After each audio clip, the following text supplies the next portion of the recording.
Kakariko village. The sheep that live here are quite peaceful, but does not mean they are unwilling or unable to defend themselves. Would not be surprised if this village avoided the worst of the calamity because any monsters that threatened it were summarily dealt with by the villagers themselves. Yeah, no, that sounds about right. The villagers were like, hi, welcome to our house. Now you have to die. Okay. Let's see.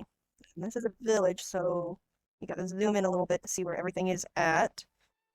Alright, let's get everything actually in the village proper, and then we'll go up to where the hole into the chasm is at. Where Nadra likes to come out of.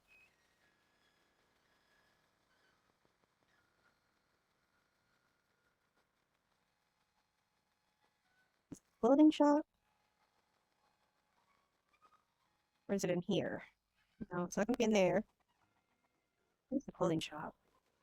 Might be this house? There we go. Both where Coco lives. She picked such an abundance of flowers for me that we decided to make garlands with them. She said she would teach her little sister Fitla how to make them as well. Seeing her work so hard, I have memories of when Mother taught me how to weave garlands together, though I found it very difficult at first and may have even cried in frustration.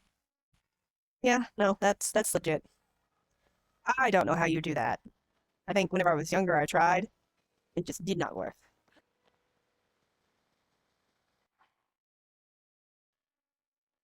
A local guardian. It is strongly believed that frogs bring good luck. In fact, they have spiritual significance for the Sheikah. For my part, I pray not only that the land of Hyrule be restored, but we can then continue to work together and achieve great things. Okay, yeah, it was about the frog statues. This little guy right here. There was also one for it in the Breath of the Wild game, and I had talked about how they were probably representative of the two frog gods from Wind Waker, because the Sheikah also look at them as, safe traveling totems. Garden for growing plants. 100 years ago, Impa planted a plum tree here to celebrate a child's birth. It really has grown into something beautiful since that time.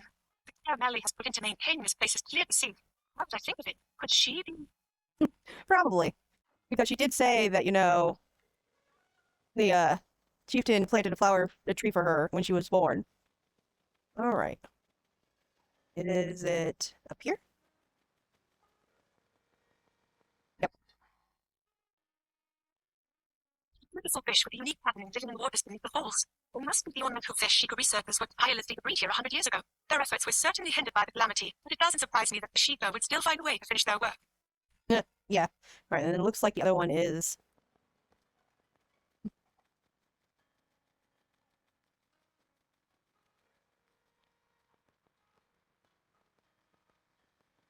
There we go. I was about to say, do I have to go in?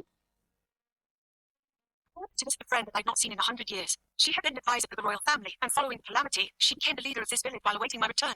The relief on her face when she saw me, and talked for hours and hours, trying to make up for all the time we'd lost. Oh.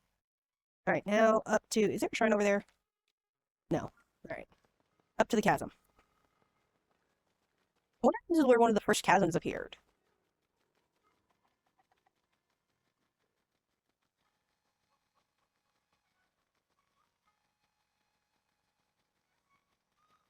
Although that...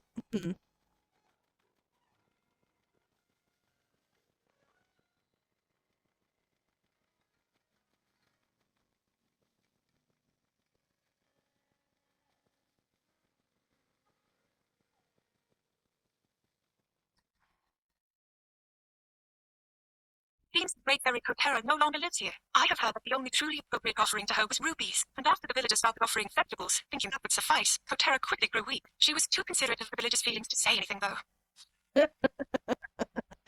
Well, it happens. And she was like, oh, food, yay, okay. I mean, I can accept this. It's not the worst gift. It technically has some monetary value, so I won't starve. It's just not as nice as, having actual rupees.